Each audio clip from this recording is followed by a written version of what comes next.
Debt Rescue has compiled a survey detailing South Africa's desperation over the energy crisis amid the rising cost of living. The report shows that 77% of the 1,000 people polled believe that the cost of electricity has become unaffordable. The effects of this are further detailed in the latest consumer price inflation figures. Debt Rescue COO Annaline speaks to us about this. Thank you and good morning to you, Annaline. Talk us through the highlights of this particular report and the significance thereof. Good morning, Jonathan, and thank you so much for having me. I think we decided to do this poll before the electricity price increase came into effect now at the beginning of April, just to sort of get a feel of what are people out there saying, what are average consumers saying. And the reality, as you said, 77% are saying that it's just becoming we've asked people what kind of changes have they already had to make because of the cost of electricity.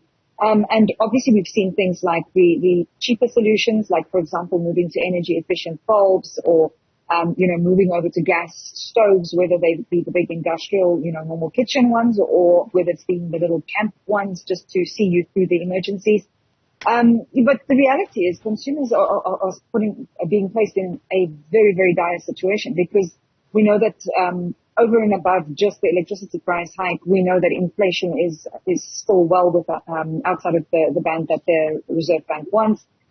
Interest rates have gone up exponentially, especially since November. Consumers' pockets are being hit really, really hard.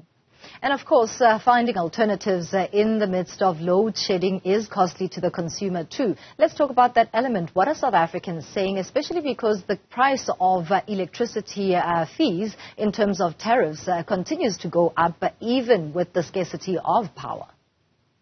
Well, exactly. I mean, consumers are telling us that 61 have told us that they're going to have to reduce their electricity usage. And this is obviously concerning because, as we know, we're about to move into our winter season.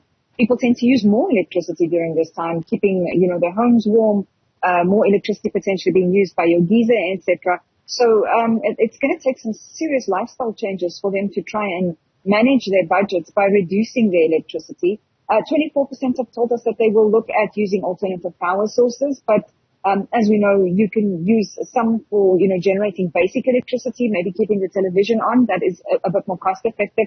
But if you had to start looking at a total home conversion, for example, going solar, that's a very, very expensive alternative. And most people do not have the funds or ability to do that.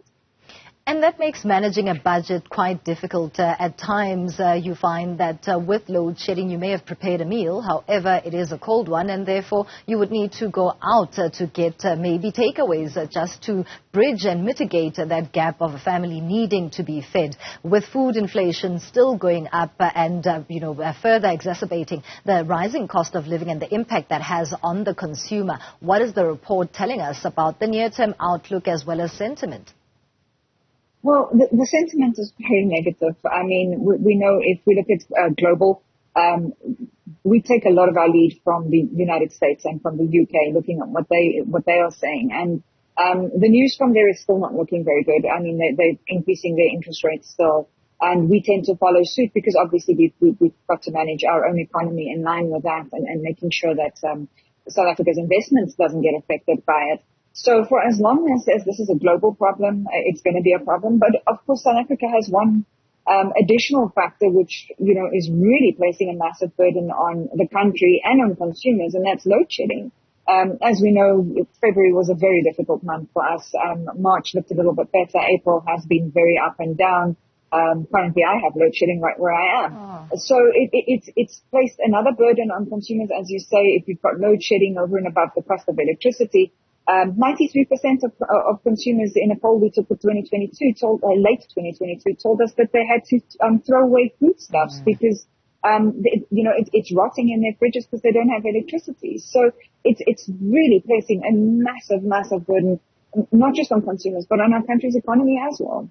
Where do you see this heading with sentiment as low as it is and the likes of the interest rates expected to go up once again, given that inflation is now at 7.1%, the rising cost of living not abating?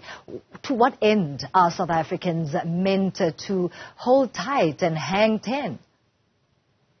Well, we hoped that post-pandemic we'd see some form of normalization, but obviously not just local, but international as well. Things haven't stabilized and returned to the way they were previously. Last month's interest rate hike was a lot higher than we'd expected. We'd expected a 0.25. I think most of industry had. But the reality is, as long as inflation stays as high as it is, the Reserve Bank is going to sit with no alternative but to continue increasing interest rates. I don't foresee that we can see anything changing in the opposite direction, at least before the end of the year, unless things change dramatically. There's a lot of things that are going to have to turn in a very positive direction before we're going to see some moves that take some pressure off.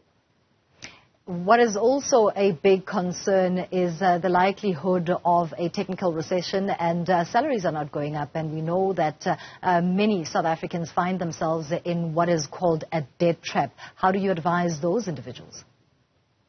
Well, indeed, I think it's really important that consumers, more than ever, budget. We have to do planning around our finances. I know most of us hate budgeting. It's not a very fun event, but it really is the only way we can take control right now. Make sure you understand where every cent is going. Make changes where you still can, if you can. How you perhaps shop, where you shop, take outs, those kind of things. How you use your electricity. And if you have done all of that and you still cannot meet your minimum debt repayments, that before you fall into a debt spiral by taking out more debt to try and service the debt you have or put food on the table, look towards a professional, speak to a debt counselor, let them see if they can assist in restructuring your debt so that you are able to put the food on the table without having to enter into credit to literally feed your family. And potentially placing yourself in a very, very difficult situation whereby you might end up being blacklisted or, end up with a summons or a judgment against you. We know most consumers have the intention to pay their debt. Yeah. They're just unable to right now, and debt counseling is there specifically to assist consumers in that position. We'll leave it on that note. Annaline van der Poel is with Dead Rescue talking to us this morning on the Business Desk about the impact of load shedding and the rising cost of living in South Africa, as they've done a poll on consumer sentiment in that regard.